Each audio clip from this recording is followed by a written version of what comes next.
Is Alistair MacLeod from goldmoney.com. Alistair, thank you so much for joining us today. That's my pleasure, Elijah. Now, you've talked about how really right now, it seems like we're seeing price inflation finally hitting in the United States. Even officially, the CPI-U unadjusted percentage for inflation for this last year, as of May, was 2.8%. So what does a actual inflation rate of almost 3% mean for the United States?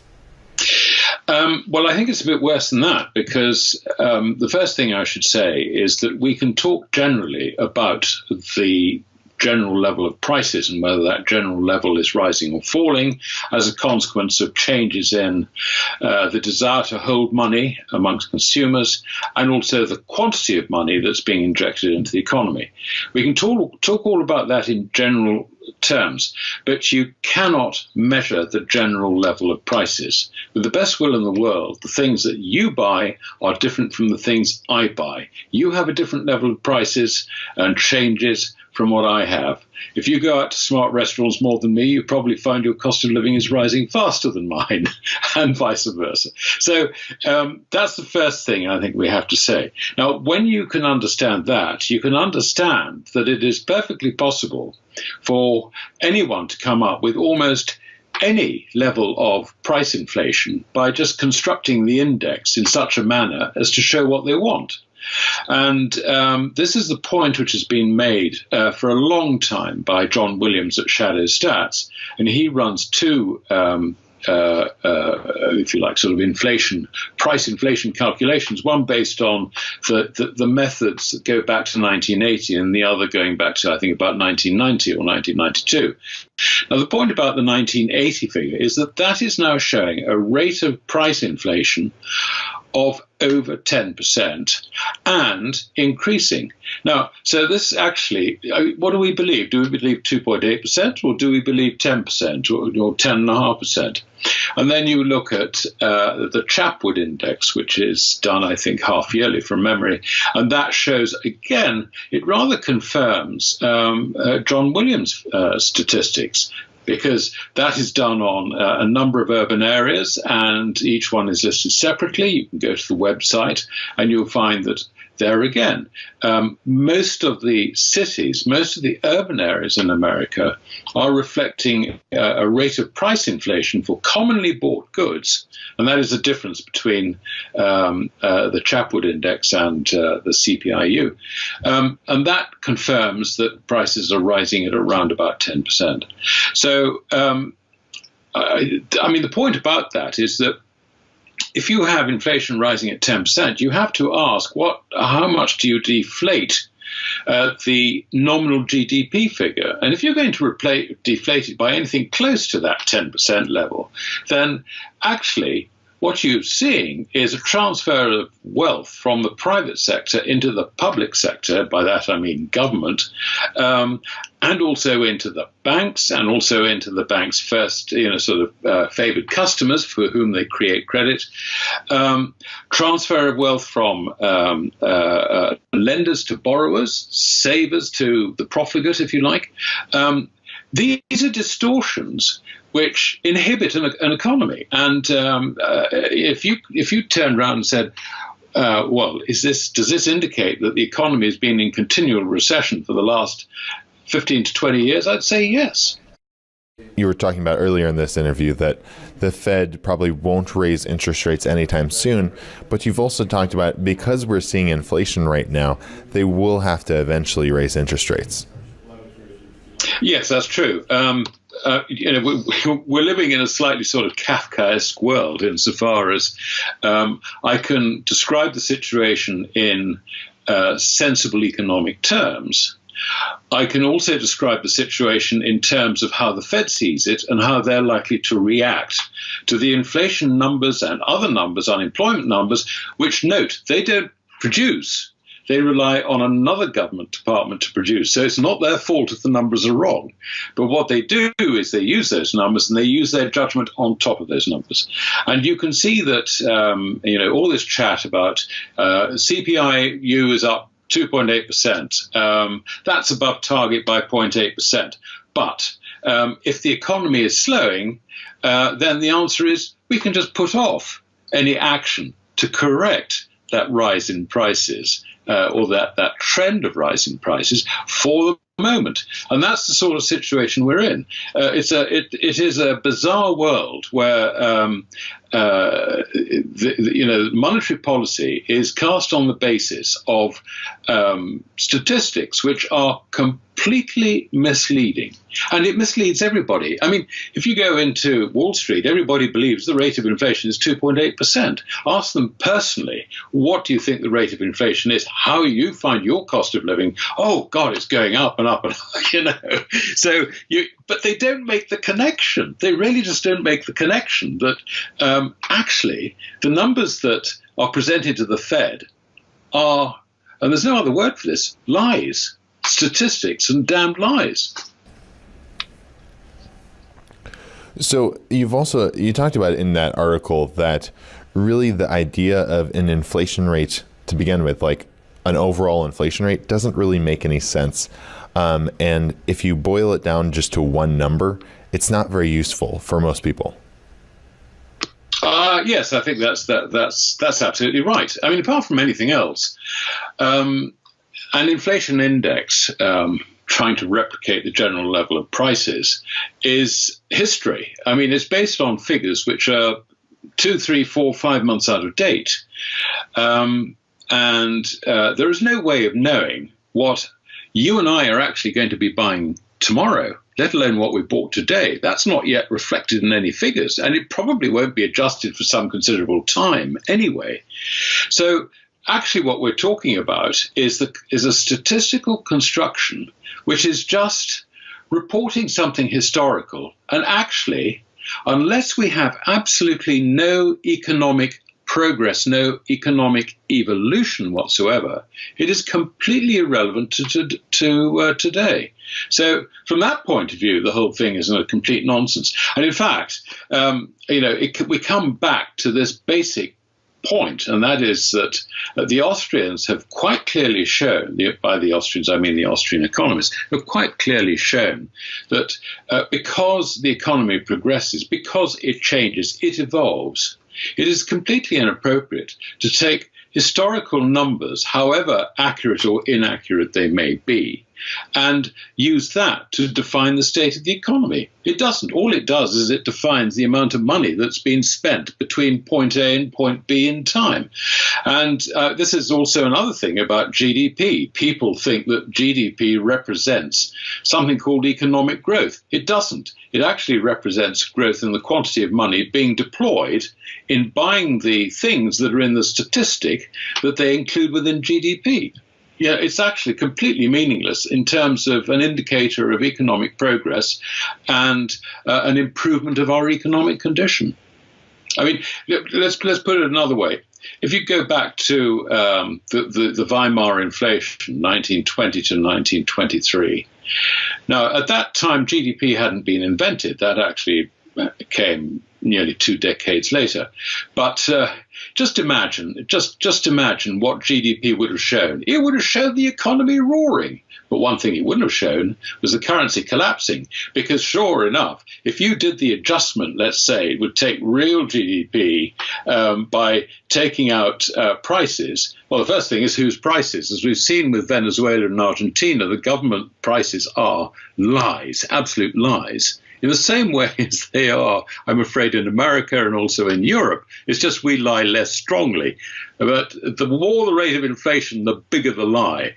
And so, you can see that when you have inflation, when you have prices rising because the purchasing power of money is declining, then what you have is a situation where GDP can be shown to be absolutely wonderful, exploding, growing. But actually what it's hiding is people are being impoverished underneath. So it is actually a completely meaningless statistic. But we all rely on it, and people buy and sell things on the back of it and all the rest of it. So this is the world we live in. I mean, it is completely crazy. One day it'll end and people will see the light. But I suspect it will probably end quite violently when it does. So what should people then look at to gauge the real health of the economy? Well, there's nothing you can really look at because all the statistics are completely misleading. I mean, let's compare a situation where if you had sound money, then and absolutely no government interference at all in the quantity of money, and the banks were unable to increase the quantity of money because they would have to actually take in physical money in the form of gold. Or paper 100% backed by gold. They could only issue that to borrowers. Then you'd have a situation where there would be no credit cycle whatsoever, and you would be able to invest on the basis of, I think this company has got a good product, I think it's got good management, I'm going to buy their shares. You could invest on the basis that I want to buy bonds in this company because I think that they are secure and they are paying me a rate of 2.5%, 3%, whatever it is, which reflects the natural time preference value of my money being away from me, and also the risk, the marginal risk on top of that of lending to this particular company. Now, under those circumstances, you can make sound, sensible investments. But as soon as you corrupt the money, everything you do is speculative. And that is why I just cannot find it in me to make any recommendations whatsoever in the current climate. Now, I'd like to move our focus to the Trump administration, because you've recently written on this. You've said with respect to foreign policy that Trump is actually succeeding in bringing the administration under his control. Yes, I think that's right. I hear all sorts of stories about sealed indictments and all the rest of it for people who have, cheated, lied, had their fingers in the till and all the rest of it in the past.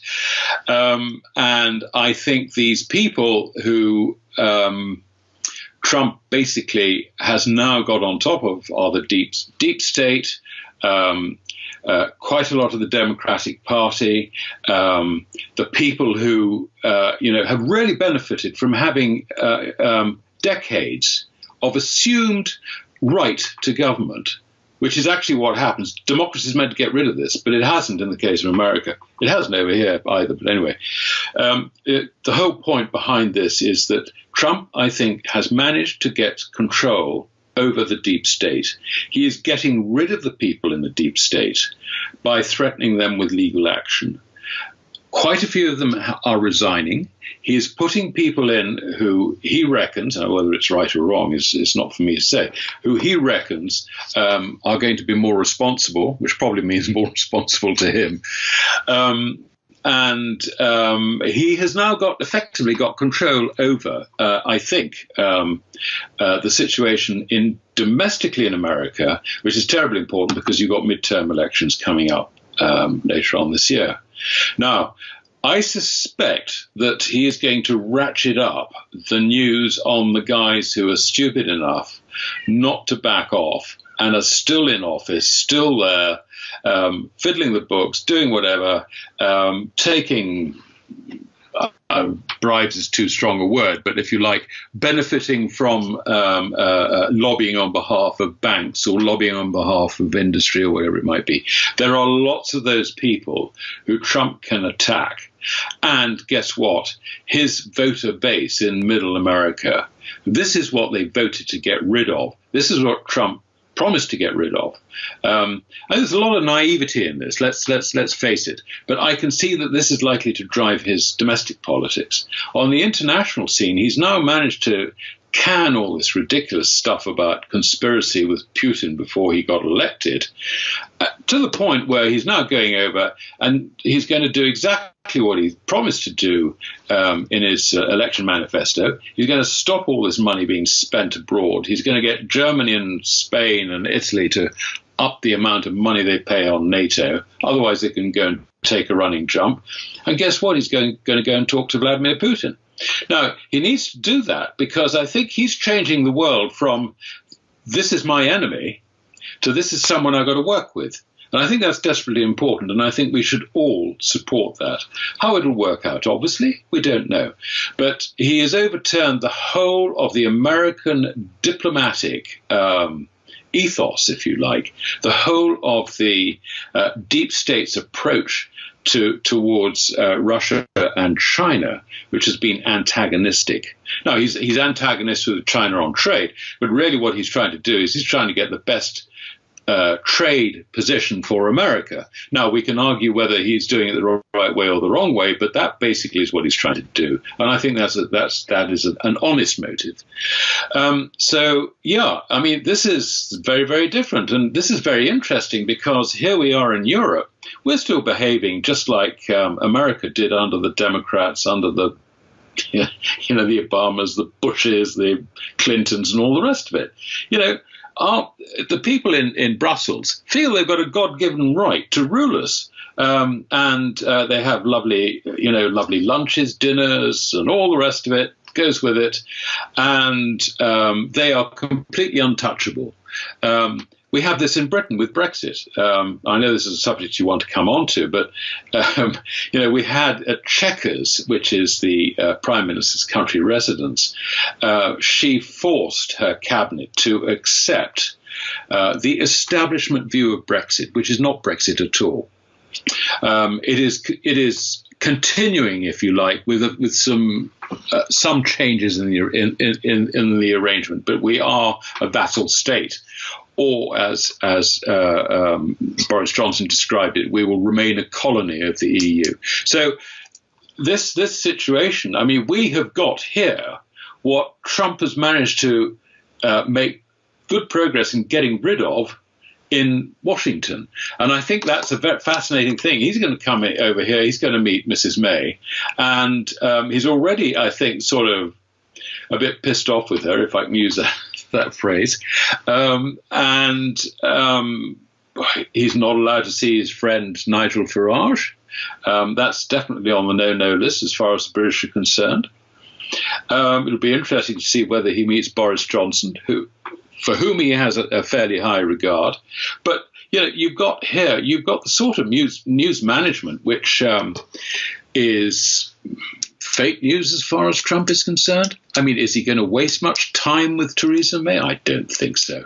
And I think the thing that's important is that when Brexit was happening, when that was definitely happening, Trump's view on Brexit was, good, we can do a deal with Britain. Britain is our friend. And, once they get out of this stupid EU thing, we can do a deal with them. We can, free trade, whatever, and I will push it. As president, I will push it.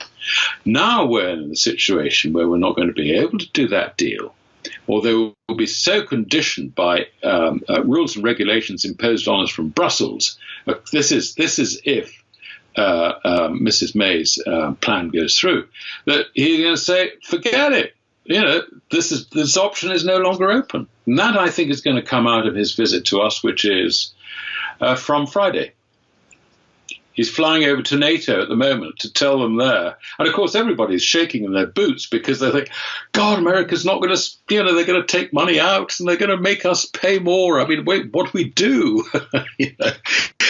And then he's going to go and talk to Putin. And, of course, all the Eastern European countries are sitting there shaking in their boots, thinking, oh, my God, he's going to sell us out. Oh, and NATO's going to go. And this is not why we joined the EU and all the rest of it. Because remember, the EU is originally an American construction. It was put together by the American Committee for the European Union, which was a committee founded by the CIA in 1947. So this is an American operation. And basically, I think what Trump is saying is that everything that was done just after the war, setting up the World Bank and the IMF and, setting up Europe and all the rest of it, that's history. We're not going to support that anymore. We're moving on. No, mentioning Brexit, it's 8 months till it is official and gets implemented, where the UK actually leaves the European Union. As you talked about, there's been a lot of pushback. Theresa May's Foreign Secretary, Boris Johnson, quit in protest of Brexit. Do you think when it's finally implemented, it will be the same? Will it actually be the UK leaving the European Union, or will it be more like you were saying, the UK might still be like a colony or whatever of the European Union, and it won't actually leave fully? Someone said a week is a long time in politics. We're not due to leave until March next year. So what's going to happen between now and then, I don't know. The only thing I can say is that don't underestimate Boris Johnson. Everybody over here does, because, we're a bunch of snowflakes, if you like, and we don't understand what he's talking about. But actually, Boris Johnson understands proper classical economics. He understands pre-Keynesian economics. And he understands, therefore, why the private sector in Britain should be encouraged to trade freely. He also understands that lobbying, business lobbying, is actually very, very bad and should be discouraged. And he's made rather rude comments to that effect recently. So this is a man who actually, I think, has got a plan. He understands what he's doing. Now, whether he succeeds or not, I don't know. But we've got certainly, I think, 3 influential people who do know what they're doing and can explain it to middle-of-the-road people who haven't really thought about it too much. And that is Boris Johnson, Steve Baker, who was in the Department for Exiting, the Brexit department, and also Jacob Rees-Mogg. Now, those 3 do actually understand, let's call it Austrian economics, if you like. They understand free markets. They understand why free markets work, and they understand why competition is so important in the private sector. They understand that tariffs actually, the best way forward is to come out of the EU completely, go onto the WTO basis, and hopefully just remove all tariffs, just take them away. Britain, tariff-free. And on that basis, if China or America wants to sell goods to us, as long as they comply with our, sort of reasonable safety and quality standards, whatever, then fine, they're completely free to do so. They understand that, and that is where they're going to try and take it. And I think that they can persuade those middle-of-the-road people who basically only move in the direction which they think is safest, if you like, safest for their own personal situation. I'm talking about members of the parliamentary party, the Conservative Parliamentary Party. Those people, I think, can be won over by a sensible, straightforward argument. And the point is that the Remainers have got no argument at all, other than this is the status quo, it must not change. That is not an argument. And I think that when the debate is properly held, you will find that MPs start moving towards, if you like, a more effective Brexit than the one that's been proposed by Theresa May. Now, the problem we have is that Theresa May can, come up with these wonderful ideas as much as she likes, but it's got to be accepted by the EU, and the EU is not about to accept even her ideas. So we're nowhere near getting anything worth talking about. Now, last thing before we let you go, you recently also wrote an article about the EU in general, and you say it's in the state of decay, and that the whole system itself is really built on a faulty premise. Yes, it is. I mean, it's in a state of decay basically because it cannot evolve. It's undemocratic for a start. There's a parliament which sits part of the year in Brussels and part of the year in Strasbourg, but the parliament has only 50% of the votes. It cannot propose any legislation. That is the duty of the commissioners. The commissioners will propose something and then they get it cleared by Parliament.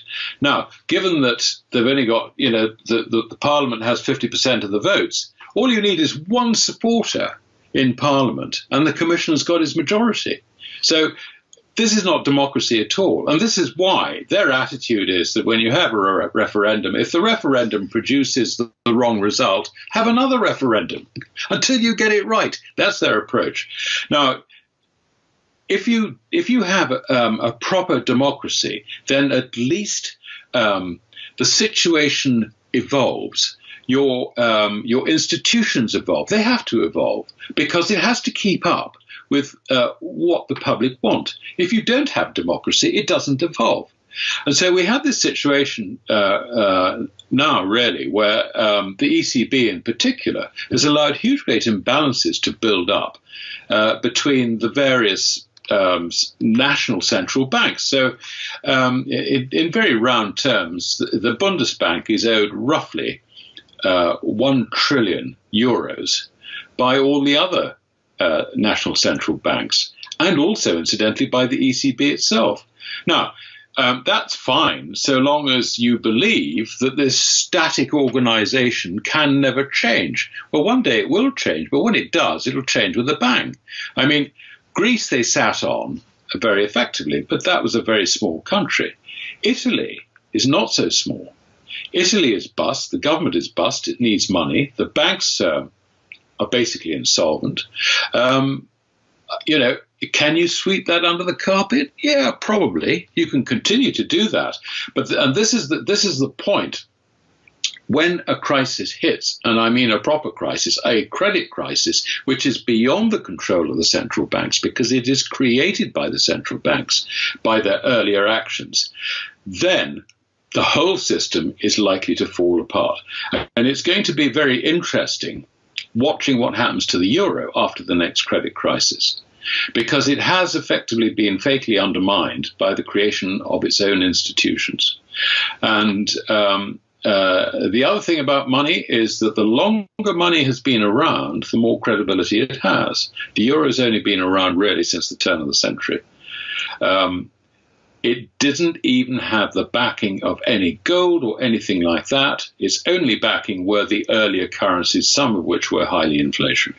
So it's going to be interesting to see what happens to that. And I really just don't see this Eurozone structure and therefore the Europe structure surviving very far into the future. I mean, I think the next big shock it's going to face is the next credit crunch, which in my view is probably at the end of this year or at the latest by the middle of next year.